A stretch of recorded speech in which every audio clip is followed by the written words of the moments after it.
Good evening, ladies and gentlemen, and a very warm welcome. I request all of you all to put your mobile phones on silent mode, please, before we start the program. I now please invite Mr. Deepak Premnarayan, President of Indian Merchants Chamber, to commence the evening with his welcome address.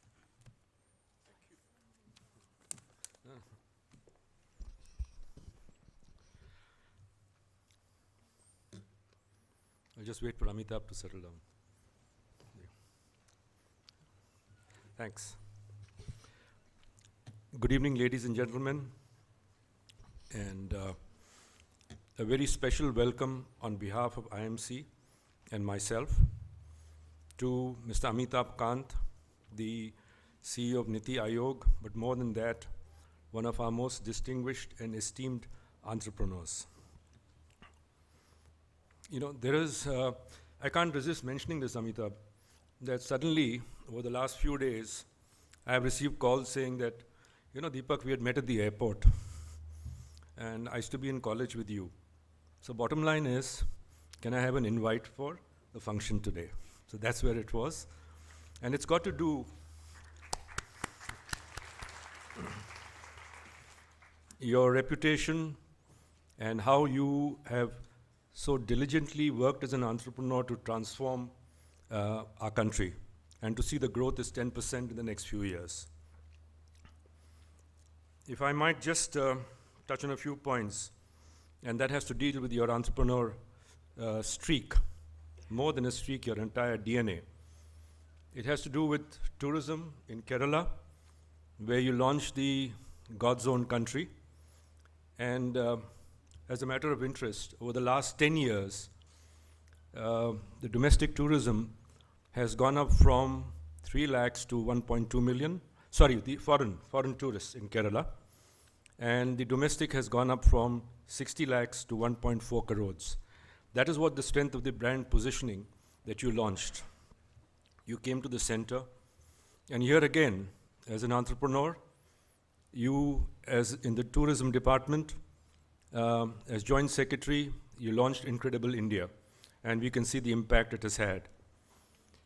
Then came DMIC, and DMIC launched the largest infrastructure project in the country, was launched by the government. And who did they choose? They chose you, because it required that entrepreneur streak. I can talk about what you're doing there, hiring the best master planners, hiring the best processes for waste treatment, recycling it, etc., etc. But the most important point is that one of your favorite poets, Amir Khushru, is what touched your heart. And you want these smart cities to be different. You want them to have soul, you want them to have character, you want them to have Indian hospitality, and you want them to have warmth and art and culture. So that's what makes you different, because you thought differently. On DIPP, here again, when you came in, India had a problem in terms of its positioning in the overall ranking. And one of the first things that you did was to create competition between the states. And came up with a ranking system. As a result of that, that spirit made the states compete. And today you see that Maharashtra, which had 78 forms to apply for in doing ease of business, today has come down to 26 forms. The next thing that's happened is that you concentrated on predictability of policy. And lastly, Amitabh, is that you helped IMC to come up with this vision, which is enhancing Indian global competitiveness. And that is because of the programs that you launched, Smart Cities, Make in India, Startup, Digital India. And today, we at IMC have taken 2 initiatives. One is with the partnership with Government of Maharashtra, setting up a war room, which is to mentor industries so that they can have market access, technology access, and finance access. And lastly, with the support of DIPP and the Maharashtra government, we plan to have a major India Calling event focusing on these areas that you have launched. Lastly, Amitabh, if in this birth you retire, if at all, and in your next birth, we have a long queue at at IMC who would like to partner you in your journey as an entrepreneur. And I can tell you by that time, Maharashtra will be the best state to invest in. Thank you.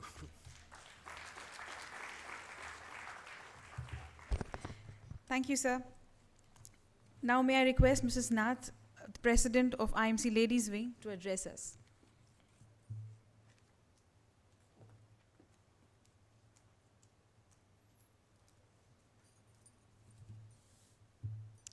Thank you, Deepak, and thank you everyone for being here today. It is a proud privilege to stand before you as we enter the 50th year of the IMC Ladies Wing. And as I reflect on the history of the Ladies Wing, I can think of no better choice of speaker for this evening than one of India's most entrepreneurial visionaries. A venerated member of the Indian Administrative Service, Amitabh Kant requires no introduction.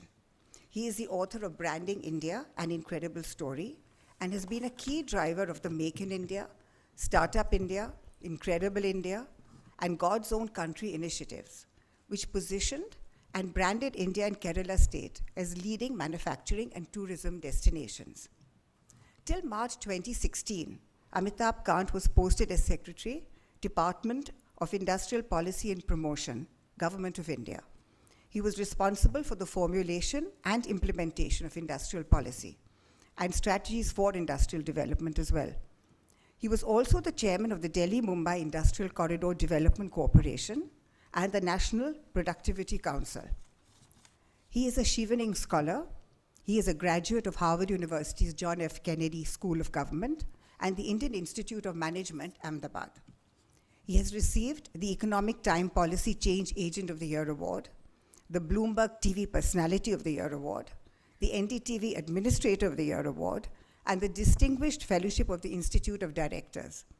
He's also received the One Globe Award 2016 for leadership in transforming governance for the 21st century. Aside from his impressive list of distinctions, Amitabh Kant is a policymaker par excellence, a man with a plan to reboot and reshape the entrepreneurial ecosystem in the country. His strong encouragement of early-stage startups has given a major boost to economic growth. But what really inspires me is his open and strident support of women entrepreneurs. Throughout his career, Mr. Kant, much like the mission of the Ladies Wing, has consistently highlighted the social, economic, and political achievements of women in India, and the necessity of nurturing more women entrepreneurs in order to achieve double-digit growth rates. Like President Obama, Mr. Kant has proven himself to be a forward-thinking, feminist policymaker, one who believes gender equality in the space of entrepreneurship is not only necessary, but an imperative in India's charge forward to becoming a truly global leader. Why does this matter? In the first place, it means that women entrepreneurs can create jobs, innovate, and contribute to the GNP just like their male counterparts. Second, and more compelling, are the contributions women entrepreneurs make to society. There is growing evidence that women are more likely to reinvest their profits in education, their family, and their community. For over 50 years, the IMC Ladies Wing has worked to recognize the efforts of women who are having a significant and visible impact. For instance, 2 years ago, we awarded Srimati Krishna Bisht with the Janki Devi Bajaj Puraskar for rural entrepreneurship. The founder of an NGO called Mahila Haat, she has worked tirelessly to aid poor women producers by providing skill development training as well as raw material and marketing support. Mr. Kant's policies and those of NITI Aayog have directly benefited women entrepreneurs like her. His focus on community mobilizations, the values of growth, transparency, and social protection and inclusion for entrepreneurs, especially women entrepreneurs, has meant that Mahila Haat and Krishna Bisht can work to empower women from all castes and communities.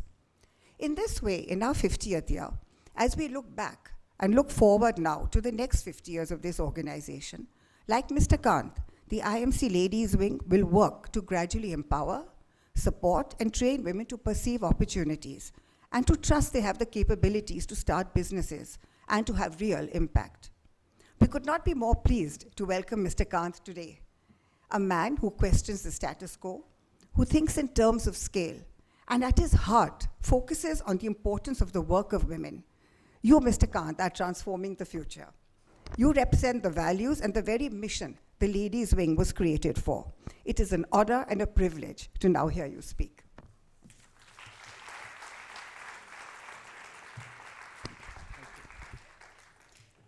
Thank you, ma'am. Now I request Mr. Prem Narayan, Mrs. Nath, Mr. Kanodia to welcome our guests for the evening and present them a token of gratitude.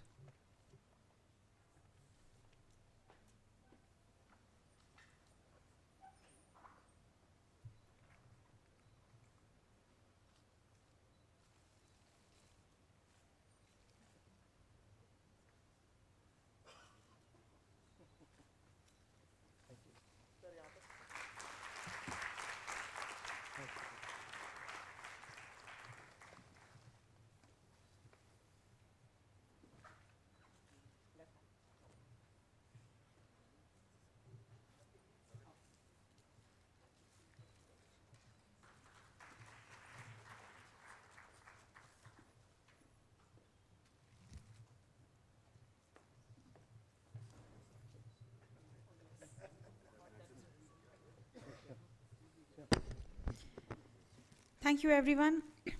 And before I hand over the stage for the next session, I'll take this opportunity to introduce to you to our moderator for the evening, Ms. Lata Venkatesh. Ms. Venkatesh began her career in CNBC TV 18 as Chief of Mumbai News Bureau. Over the years, she has come to be recognized as one of the most insightful observers of the Reserve Bank of India, a respected commentator on banking sector issues, money market, and macroeconomic trends. She has been a business journalist for 20 years and has specialized in covering equity, debt, currencies, and commodity markets. She was awarded the Ramnath Goenka Award for Excellence in Business and Economic Journalism broadcast for the year 2010. Prior to this, she worked with Economic Times and Dow Jones Newswires. Ms. Venkatesh majored in economics and politics and has doctoral degree in political science. Ladies and gentlemen, please put your hands together for Ms. Lata Venkatesh. And now I request Ms. Venkatesh to take the evening forward with us. Thank you. Thank you very much. Well, there has been an elaborate introduction, but as you can see, those who can become entrepreneurs, those who can't become television anchors. It's extraordinary that you have been described, Mr. Kant, as an entrepreneur.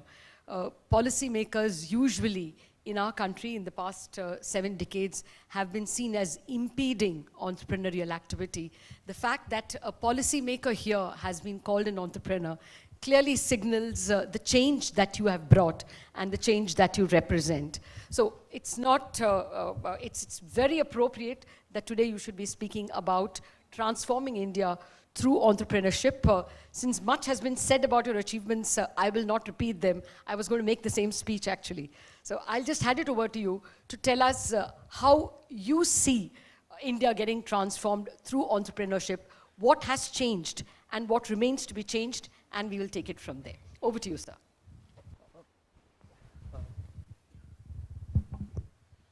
So let me first thank Radhika and Deepak for that very kind introduction. Wonderful being here in Delhi. Actually, I was asking Radhika as to,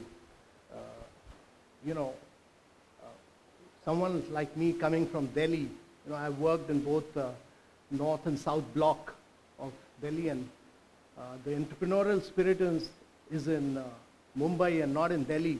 In the North and South Block, we end up blocking everything, and Delhi is such a strange place.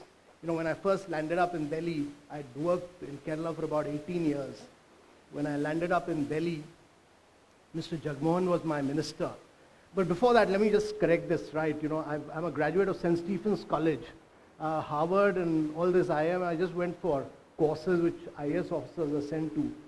But St. Stephen's College is again a very entrepreneurial place, and the enterprising spirit of St. Stephen's College is that, when Ziaul Haq was the president of Pakistan, and he was a Stephanian, he went on to become the president of Pakistan, but then he came back. And when he came, the college principal held an evening reception for him and at his residence. And both Natwar Singh was then the foreign minister and Mani Shankar Iyer was an MP. And so Natwar went in, and before you could enter that hall, you had to write in the register your name, address, and your remarks. So Natwar Singh wrote his name, Foreign Minister of India, and then he said that whatever I am today is because of the college. And Mani Shankar Iyer just followed him, and he circled Natwar Singh, he wrote what he'd done, he circled it, and he said, why blame the college for this disaster?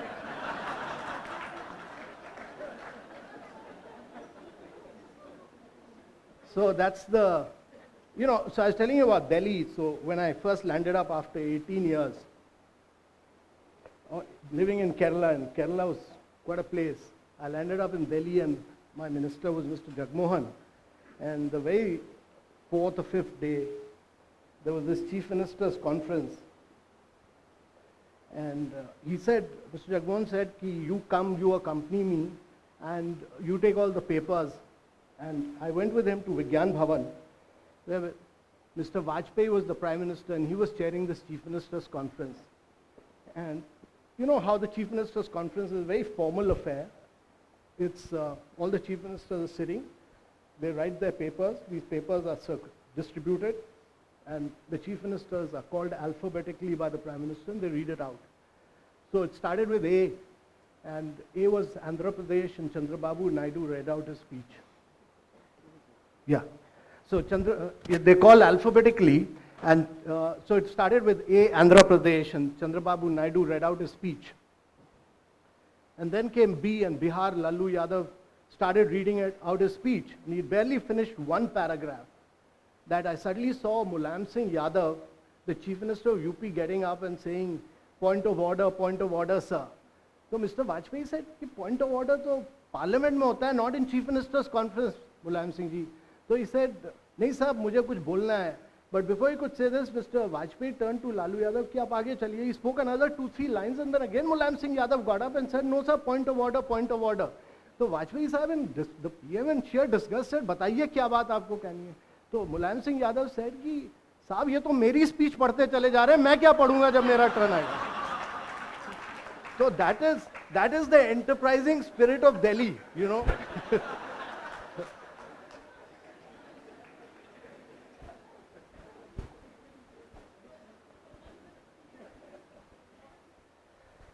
So it's a great pleasure being here, and India is growing at about 7.5% per annum. It's in many ways an oasis of growth in the midst of a very barren economic landscape across the world.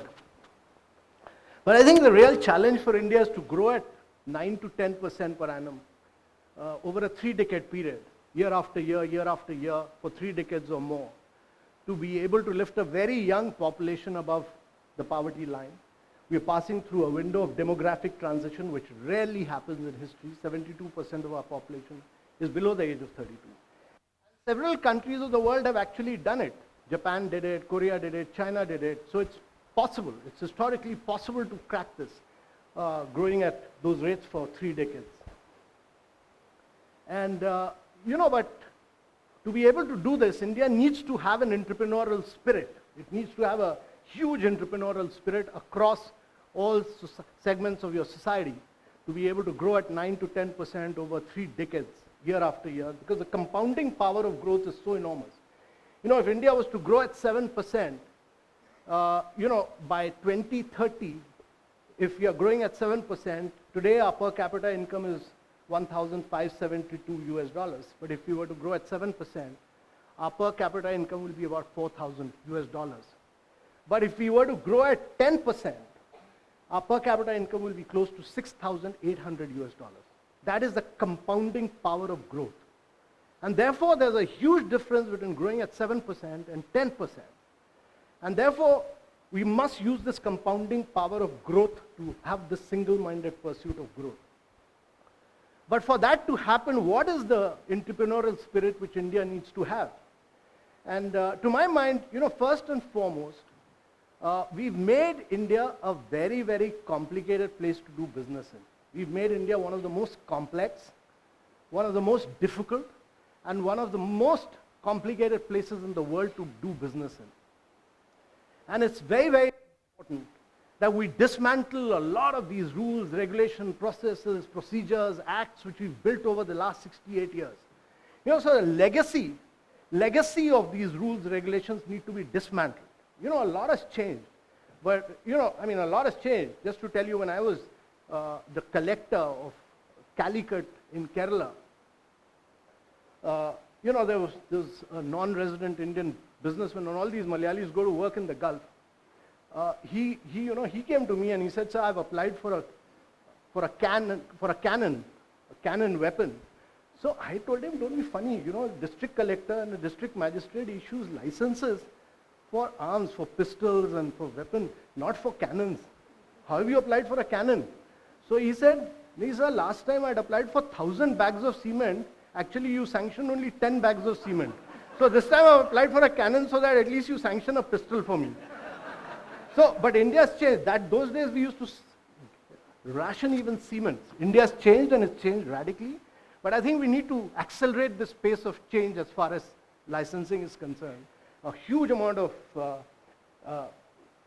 just scrapping large scale. And I think that process is on in a very big way.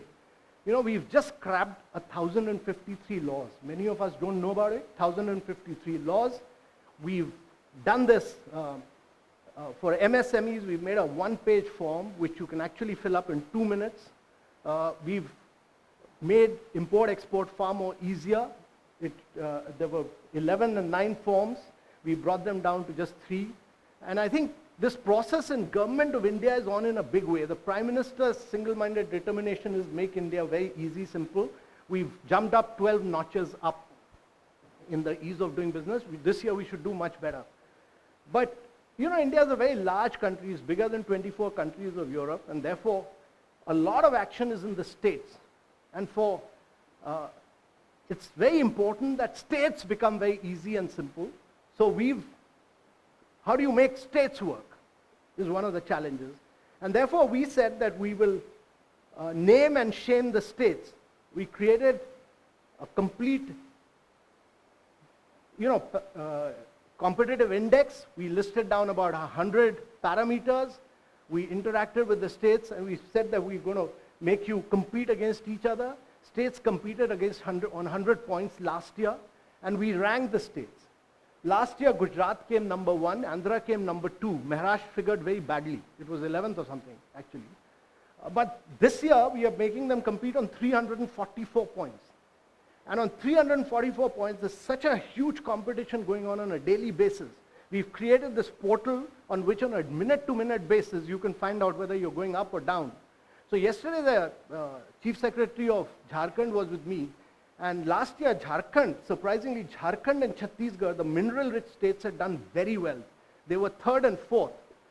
And, he said that just 2 days back, I was number 2, I slipped to number 6th. So I'll go back and again start working on this. This is a huge competition. So all states are really working on this. Chief ministers are driving this. Chief secretaries are driving this. So my view is that the only way India will improve is if we make states compete, and compete big time against defined parameters. And so we've done this on ease of doing business, and last 4 to 5 months, we've been working on making the states work on education, health, water, to make them compete on all these parameters to say which is the best performing state in all this, rank and name and shame them and put this in public domain. That, to my mind, will be a big game changer. So that's one. Secondly, I think it's important, if India is to become a great entrepreneurial nation, India must realize that we are in a globalized world, and in a globalized world, we must be a very integral part of the global supply chain. And if you're not a part of the global, today goods are designed somewhere, innovated somewhere else. Some parts are made in China, some parts made somewhere else, they're assembled somewhere else.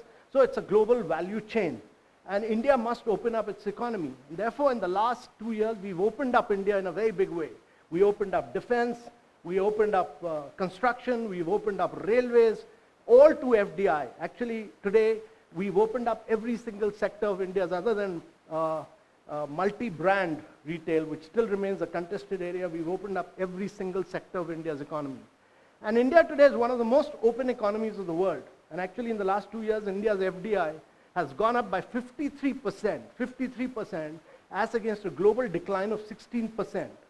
So we are today the #1 destination, beating China, and we continue to do extremely well as far as FDI is concerned. The third key thing to becoming a great entrepreneurial nation is this huge energy, vibrancy, and dynamism which you see amongst young India. And it's an amazing energy.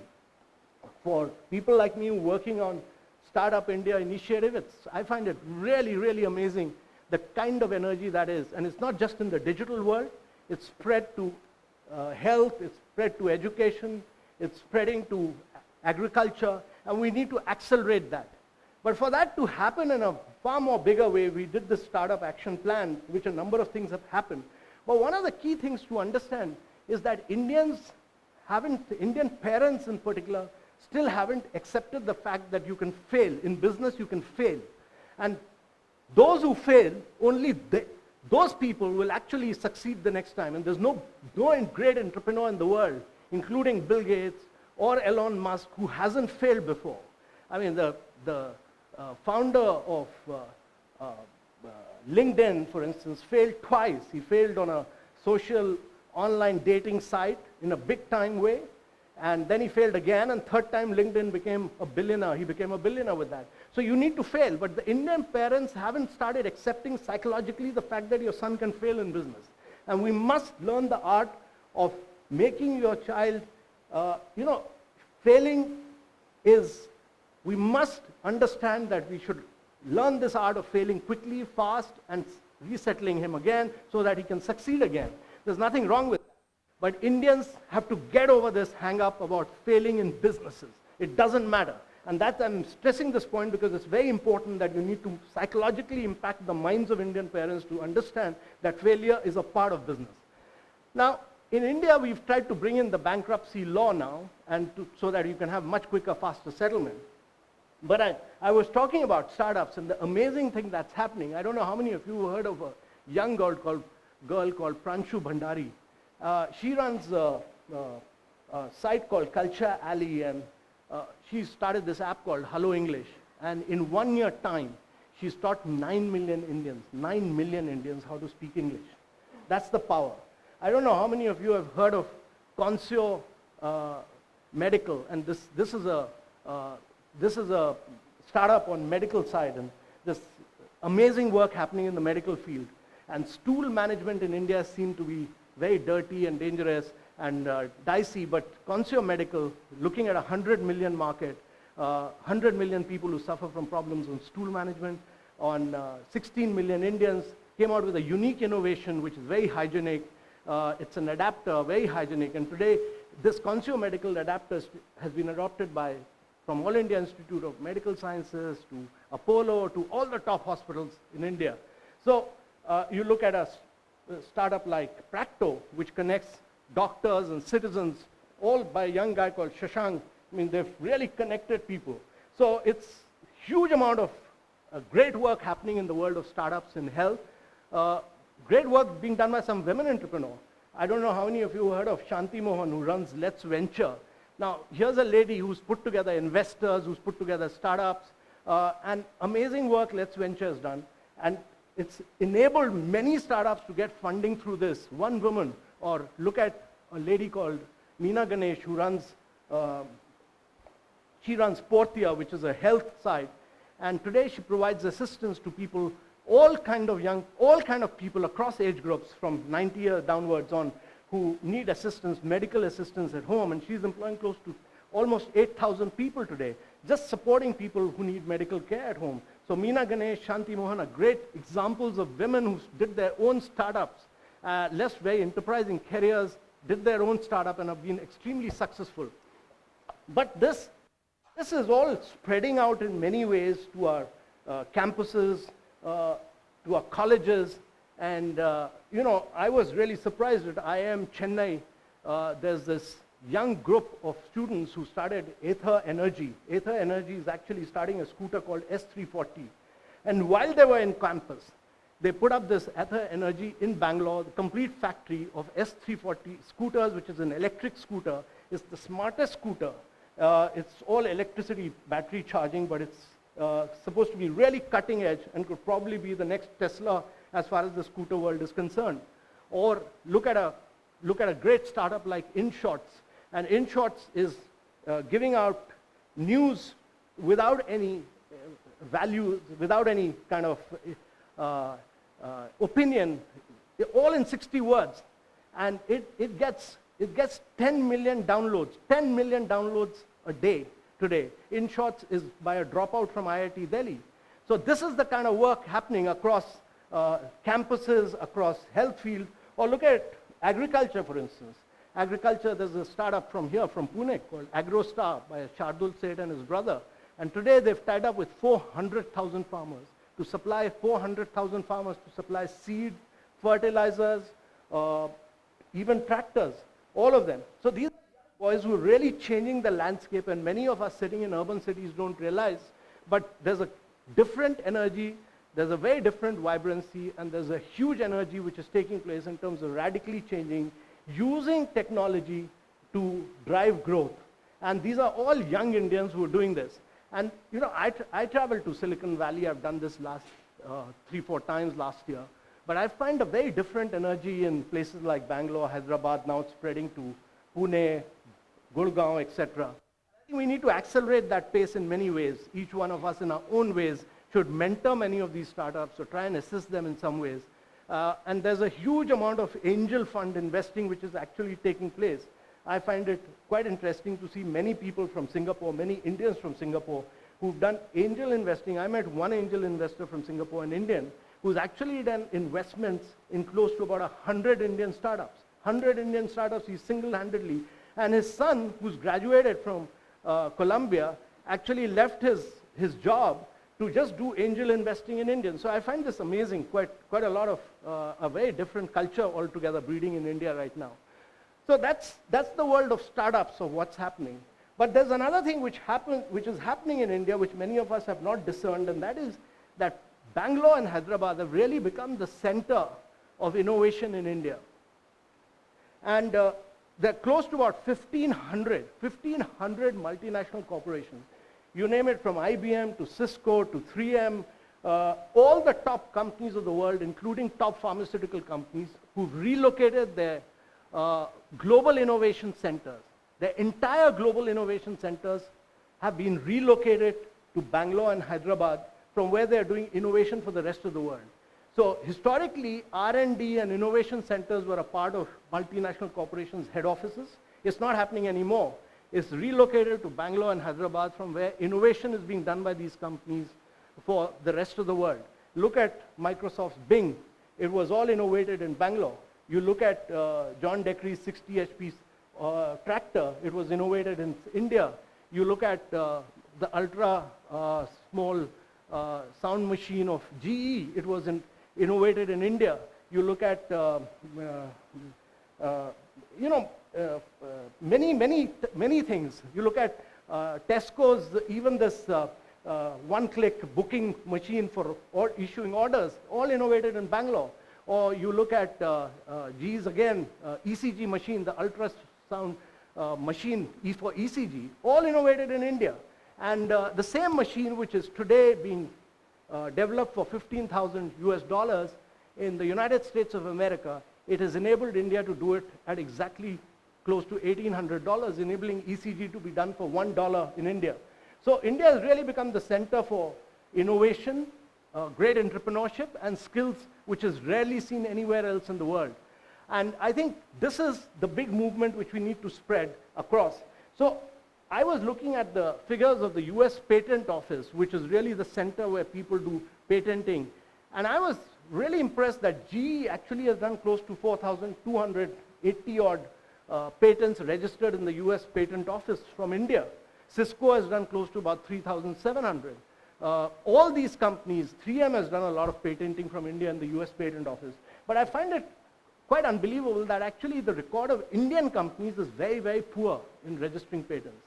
And therefore, across Indian companies, across our research organizations, across our colleges, across where a lot of innovative work is happening, we must learn the art of registering our patents. And therefore, I think it's important that patenting is really the key to India's future. And many of us, our level of patent in India, within India, the Indian companies' patent registration is just 22%. 78% of the patents being registered in India is all being done by international companies in India. So I think it's important that if innovation, entrepreneurship, all this has to be driven, the patenting must be done in India.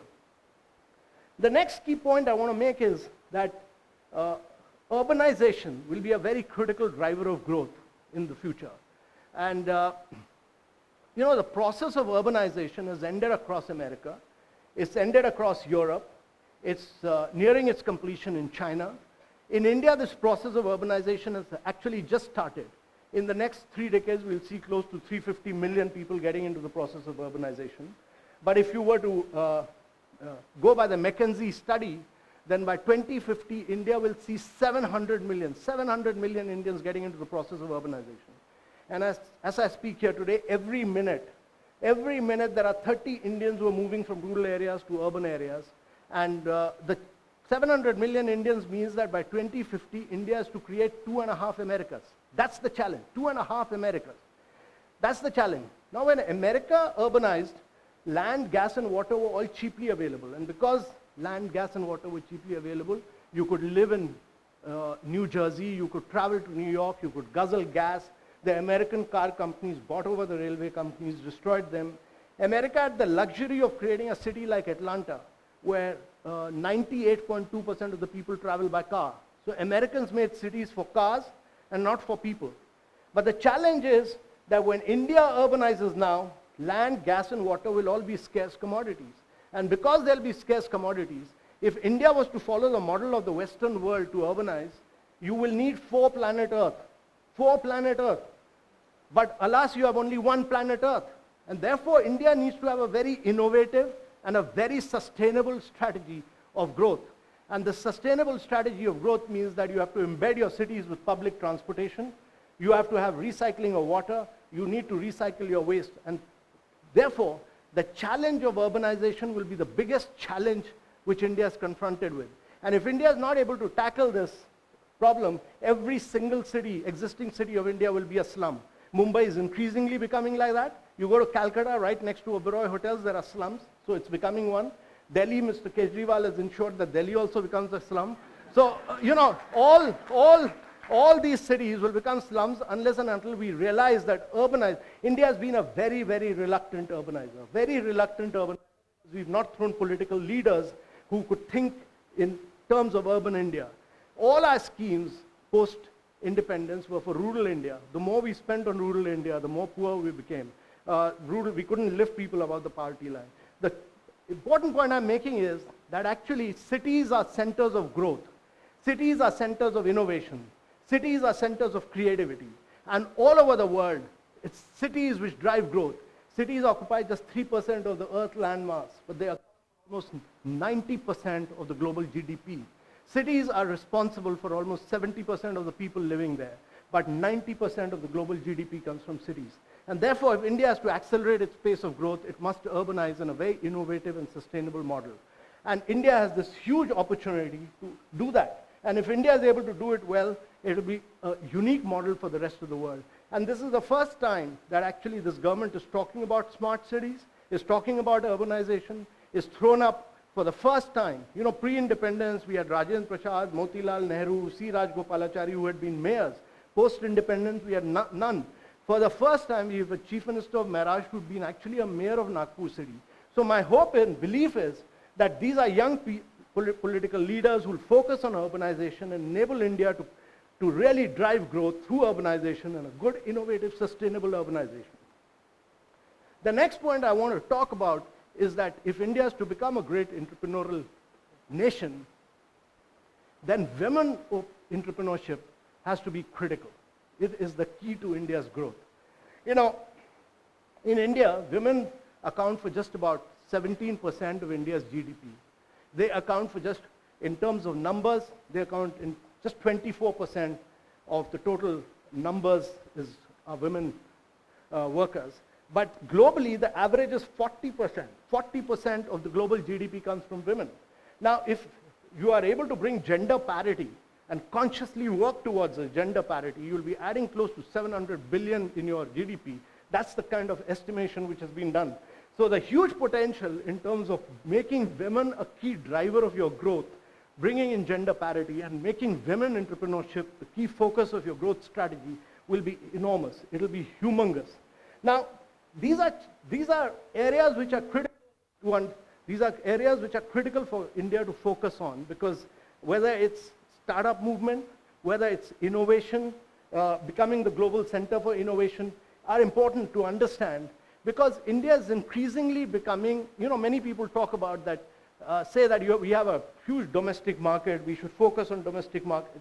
But let me tell you that India needs to think big in terms of size and scale. Our entrepreneurs need to think large. You can be a great entrepreneur if you can think big in terms of size and scale. You need to look at the global markets. No country in the world has ever grown without penetrating global markets. Let me assure you, ladies and gentlemen. You can use the domestic market as a springboard, but the springboard must be for exports. Look at Japan. When it grew, at the peak of its growth, it was penetrating global markets. It actually penetrated America. When Korea grew, it penetrated global markets. When China grew, look at the exports it did to, America tried to open up its market to China to make China a more responsible nation. But what did China do? It just went and penetrated global markets. And it did that, it penetrated the American market simply because of its size and scale. If you don't have size and scale, if almost 80% of your production comes from people, from units which are just 10 people or less, you can't grow. And therefore, you need to enhance the size and scale of your production. And you have to do global size and scale. That's number one. Number two, to my mind, it's very important to enhance total factor productivity. And these are challenges for India. Total factor productivity is critical. At the peak of its growth, Japan's productivity was rising by about 31%. At the peak of its growth, Korea's productivity levels were rising by about 43%. But when China grew, its productivity levels went up. Look at the level of efficiency. It grew by 79%. So its cost of production fell. Sheer efficiency in production levels. And therefore, it was able to penetrate it to such scale and size. And therefore, total factor productivity is the key. And for this, what does India need to do for doing all this? And I think, to my mind, India has several challenges before to become a great entrepreneurial nation. You want entrepreneurs to grow, you want entrepreneurs to blossom, you need to do several things. And first and foremost, to my mind, we need factor market reforms. And it's important that till you don't do labor reforms, till you don't allow units to grow large in size and scale, our labor laws are totally prohibiting our enabling of growth today. And therefore, factor market reforms in terms of labor laws are critical. You need changes in land laws. And unless and until you don't allow world-class infrastructure to be created, and infrastructure is really the focus today. If you allow top-class infrastructure to develop, as China did, you'll be able to grow rapidly. And that is really the focus. Your roads must expand, your railways must grow, bring in efficiency.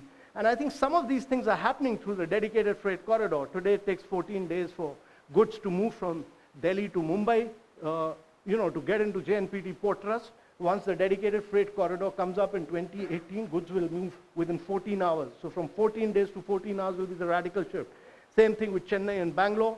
We are connecting Chennai to Bangalore to enable this. And both sides of this, we are creating new cities. 7 new cities are being created on the back of Delhi-Mumbai industrial corridor. So the first time new cities are being created. And therefore, I think the challenge is that when you want to create world-class infrastructure, when you want your entrepreneurship to grow, when you want your entrepreneurship to expand in size and scale, enhance your productivity, you need to carry structural reforms. Many of those structural reforms have been carried out by this government. This government has gone on for ease of doing business. It's opened up its economy. It's done several things. But there are many things states need to do. And I think one of the key things which the states need to do is to bring in huge reforms in labor laws. They need to bring in reforms in land laws. They need to push speedier acquisition. They need to, because the country will benefit. If you are not growing that, you will never be able to remove poverty. If you're, and therefore, factor market reforms is critical. Predictability, consistency, and clarity of policies is important. I think a lot has been done in terms of bringing in that predictability, consistency, and clarity of policy. And I think a lot more will happen. Tax remains still an area where there's a lot of confusion, but I think with the GST coming in, this is a path-breaking reform which has taken place, and with the GST coming in, you will see a much higher level of predictability and consistency, and I think the level of tax will fall. India will become one nation, and I think that's in many ways the mother of all structural reforms. But my view is that this ability to become a great entrepreneurial nation is a function of it's the function of many of us working together. It's not about just the government. Governments will come, governments will go, but at the end of the day, it's about the passion of the people. You can't have smart cities without smart people. And somehow, it's about the people of India who have to drive growth. It can't be just by politicians. It just can't be by political leaders. At the end of the day, the people must embed in themselves that India must grow at those high rates of 9 to 10%. And if that has to happen, then people of India must become smart people. They must ask for their rights. They must look for good growth. They must look for good governance. They must look for good water, good roads, etc. And that demand and the thirst for all this is still not there in many of our cities. And therefore, citizens must demand their rights, as was happening in 14th century India when, this great poet, he was a Muslim, but he wrote in Turkish language. He was he wrote in Persian language. He was a Turkish, but in 14th century India, he counted himself to be the luckiest man alive to have been born in India. And he said, India at that time, he said, was such a lively, vibrant place, because he said how exhilarating is the atmosphere of India. There cannot be a better place than India, because the way of life of its people, he said, any foreigner comes by, they treat him as their own and teach him how to smile like a flower. So if you want India to become a great entrepreneurial nation, I think many reforms are necessary, but we need smart people to demand their rights, smart people to drive this forward. And that exhilarating atmosphere of 14th century, which was talked about by Amir Khusro of 14th century, a Muslim writing in Persian who was a Turkish ancestry, saying that India was the greatest place on earth, India needs to become a far more exhilarating nation in this day and time. And that can never happen without its citizens. So each one of us needs to become a responsible citizen to make India a very entrepreneurial nation. Thank you very much, ladies and gentlemen. Well, Mr. Kant, why don't we continue to stand there, because I think to the audience so much better. Actually, in your first 10 minutes, you made me feel that India is already a 10 or a 15% growing country when you listed out the several apps and the several entrepreneurs who are already taking India to the cutting edge. But the reality is that Bangalore, even a month ago, had to use boats when it rained more than the city was accustomed to. Chennai last year was absolutely wiped out. And Bombay has its regular tete-a-tete with the rains. This time, John Kerry was caught perhaps 2-3 hours in Delhi traffic because of the rains. Is NITI Aayog doing something to make cities compete in some way so that they are better able to tackle the rains? That's a regular phenomenon.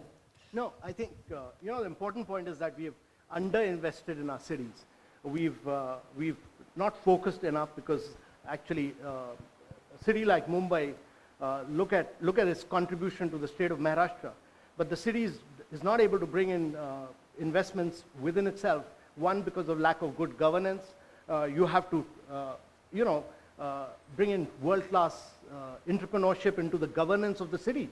Are you all planning a ranking, sir? So the couple of things, one is that we've started with, to my mind, and this is very important, that you can't have a country growing at those rates without education, without health. So first, I've been there for a couple of months now, just about 3-4 months.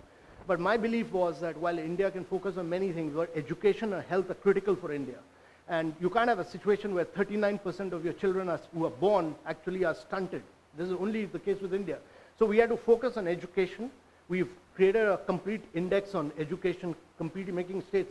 You have a pathetic situation where a class 5 student is not able to read class 2 of his mother tongue. A class 5 student is not able to do subtraction and addition. There are, it's shocking, but almost 40% of our schools are just one teacher school.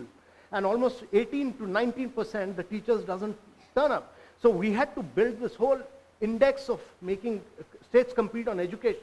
Same thing we had to do on health. We've done that. Next we've done on water, which to my mind is one of the biggest challenges of India. And one of the key things about cities is this water, the water index on The which supply and water disposal. Yeah. So I think the fourth thing we are going to work on is on agriculture and then make the cities compete. But let me tell you that on cities, there is already a very good index, and that's Janagra's from Bangalore. It does a very fine index of cities management, and it shows how Indian cities are one amongst the worst managed cities. We don't recycle our water, we don't do proper drainage, sewage. So Janagra's of Bangalore, which is actually a top-class professional organization, does the city ranking. It's a very outstanding ranking to see how far behind are we as compared to New York and London in terms of our. It shows the deviation from all this, from these well-managed cities, and we do very badly. So I think a huge amount of focus needs to be laid on cities management. So when can we expect this ranking on health and education that I think they will NITI Aayog is doing? I think the challenge there was for us was that it's not, it's to capture the delta, that what is the change within that year. It's not about historically. If you look at it historically, Kerala will always do well in education and health. Other states will complain. But we need to capture the change for that 1 year. So we need to capture the base level. Now the availability of data on education and health was very poor, which we've now managed to do that work for the last 4 months. So we'll have the base level, and then we'll capture the change as it will happen in 1 year. So real-time data will be made available to the state governments to see how they are changing on a real-time basis. That was the real challenge. But I think we should be able to do this in about a month's time. Well, let me get it to the entrepreneurs, especially the MSMEs and the SME entrepreneurs. Before I toss it to the audience, and I'm sure there are many more questions. Recently, on the recommendation of various ministries and the PMO, the NITI Aayog has ordered all public sector units to pay up 75% to those contractors where the arbitration award has gone in their favor. So that has already declogged a lot of liquidity which wasn't flowing through the system. The other big problem that entrepreneurs have, MSMEs have, is that companies, both private and more particularly government companies, don't pay up their bills. Yeah. I mean, it's a huge delay. And recently, I guess a year ago, the Reserve Bank gave a TREDS exchange, the trade and receivables exchange, and a couple of 3 people have got that exchange. That the exchange will be used provided it is mandatory for public sector units, government companies to mandatorily list their bills and to pay up when the TREDS goes and presents them with the bill. Is anything being done to speed up bill paying? Very, very simple obligation by government companies. Yeah. So, Lata, don't hold me responsible for all the problems of India. I'm not responsible for all the ills of India. Since you ensured 75% payment to contractors, so I was wondering if you could make the government also pay what they should legitimately be paying. I always look at myself as a manager, that whatever I'm doing, I should do to the best of my ability to deliver on that particular area.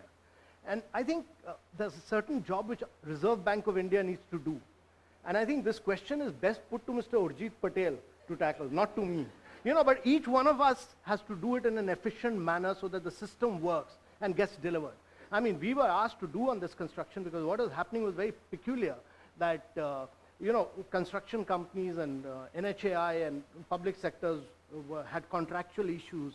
They were going into arbitration. The arbitration, unanimous arbitration, was going against government organizations.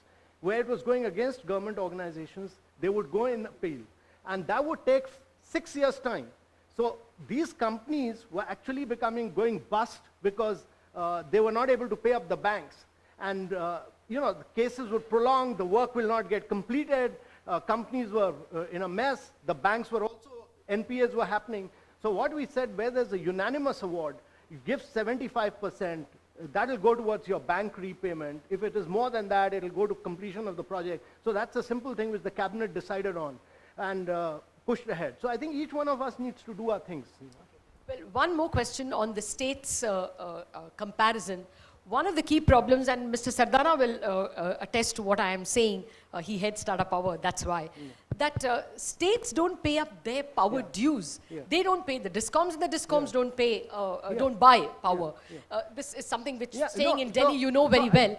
Are you ranking states on an obligation which they should be doing? So one of the key things, I think, if India is to go at those high rates which I talked about, power sectors to be the key things, and your discoms are really are in a mess. One of the key things that the government has tried to do, and it's a major reform, is the Uday scheme.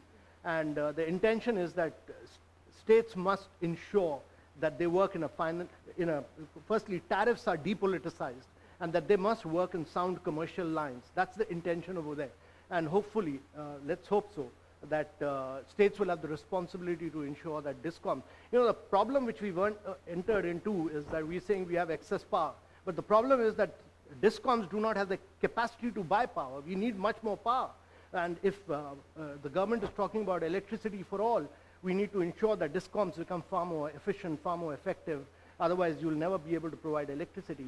And that requires complete depoliticization of your tariffs. No, actually, at CNBC TV 18, and personally, we track the reforms as well as the ability or the inability of discoms to buy power. So Mr. Sardana will testify that they are not buying power because obviously they don't have cash and they don't have money because the states are not paying them. No, I was only suggesting whether you could index states. No, it's a very important point because many states have been so irresponsible by not charging for power. And a classic example of that is Punjab, where you've subsidized power to an extent where farmers are digging so deep down. They've taken out so much of groundwater from below that they've gone to levels where they're digging out poison. They've gone all levels, cracked the ground soil to an extent where poison is coming out. And simply because we have not put a tariff on electricity. So because you have free electricity, you're enabling them to use their pumps to go right below. And it's highly irresponsible because we are killing water for future generations of our country. We're just being a very highly irresponsible country as far as water is concerned. Yes, we realized it to our own dismay in Maharashtra, in places like Latur. Point taken, sir. A final question before I toss it to the audience. You have a vantage view of the Indian economy, of the ministers, of the states as well. What's your sense in terms of when private capex might take off? Government is probably doing its bit, but it is strapped with having to meet deficit, targets. What's your sense you're getting in terms of when capex might start? Yeah, that's a challenge because we are in the midst of a global slowdown, whether we like it or not. Globally, there's a slowdown across the world. Demand is not picking up anywhere. As many people say that we're really a country which is shining out right now at 7.5%, but that's happening because actually the government is spending a lot of resources on infrastructure. If you look at the total number of contracts rolled out for roads, it's 42% higher than the previous year. If you look at railways, it's 59% higher. But it's all happening on the back of public spending. But in the long run, it should be a right mix between public and private. And at the end of the day, we need to put back our private-public partnership for infrastructure right. That's critical. And I think a couple of things need to be done for that. One is that project structuring, which will enable projects to be completely de-risked. You need to have all approvals in place beforehand, before you bid out the projects. That's number one challenge. I think a lot of more homework government needs to do to put projects which are fully de-risked. Number two, get your banks in order. I think a lot of work is being done by Vinod Rai committee, because at the end of the day, these private sector also need lending. If you have banks which are not performing well, it will be very difficult to lend. Many of them have become risk averse, so banks need to be far more, and I think the government has already put that job on Vinod Rai's committee. A lot of work is happening on that. Thirdly, I think very important thing is that they've brought in professional boards in these banks. So that's critical. But in the long run, I think private sector investment, a lot of that is not, it's not a major cause of worry right now, because FDI is flowing into the country. But no country for a long period has grown on the back of FDI alone. It's your Indian entrepreneurship which must invest. Indian companies have to invest in India to enable India to grow at those rates for a long period of time. So it's important that once the atmosphere is getting